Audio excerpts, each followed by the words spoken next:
በዚህ ቪዲዮ የምናየው እንዴት አጀስትመንት እንደምናደርግ ነው። ኳንቲቲያችንን የፕሮዳክቶችን ኳንቲቲዎቻችንን እንዴት ነው የምንጨምረው ምንቀንሰው የሚለውን ነው የምናየው። በመጀመሪያ ዌርሃውሳችንን እንመርጣለን ማለት ነው። በዚህ መልኩ የትኛው ዌርሃውስ ላይ ያለውን ነው ኳንቲቲ የምንጨምረው የሚለውን ነው የምናየው። በዚህ መልኩ ስሞቹን ስንጽፍ አውቶማቲካሊ በፍጥነት ይመጣልናል ማለት ነው።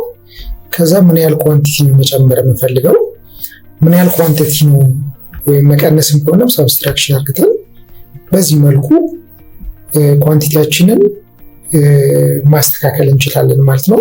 የፕሮዳክቶቻችንን ኳንቲቲ አጀስት ማድረጊያ ቦታ ነው ማለት ነው። ኖትም ከፈለግን እዚህ ጋር እንጽፋለን።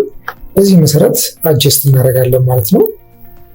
ከዛ እዚህ ጋር በመምጣት ላይክ አጀስት ያደረግናቸውን ኢንፎርሜሽኖቹ በዚህ ይቀመጣሉ ማለት ነው። በፒዲኤፍ ዳውንሎድ ማድረግ እንችላለን ከፈለግንም በኤክሴል ማድረግ እንችላለን። ከፈለግንም ደግሞ ሌላ አጀስት የምናደርገውም ካለ እና አጀስት ያደረግናቸውን ፊልተር ማድረግ እንችላለን።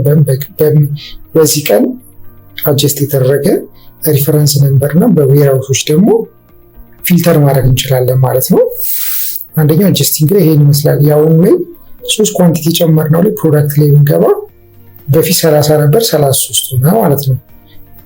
ድጋሚ ከፈለግን መጨመር እንችላለን። አሁን 33 እንደነበረው ላይ አሁን 2 ብንጨምር 35 ይሆናል ማለት ነው።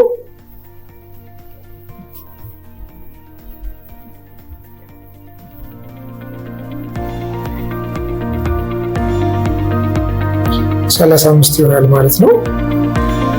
ይሄው 35 ሆነ ማለት ነው። ይህ ማለት ምንድነው? ሱቃችን ላይ ኳንቲቲ ትክክል ካልሆነ በዚህ መልኩ አጀስት ማድረግ እንችላለን ማለት ነው። አጀስቲንግ ይሄን ይመስላል።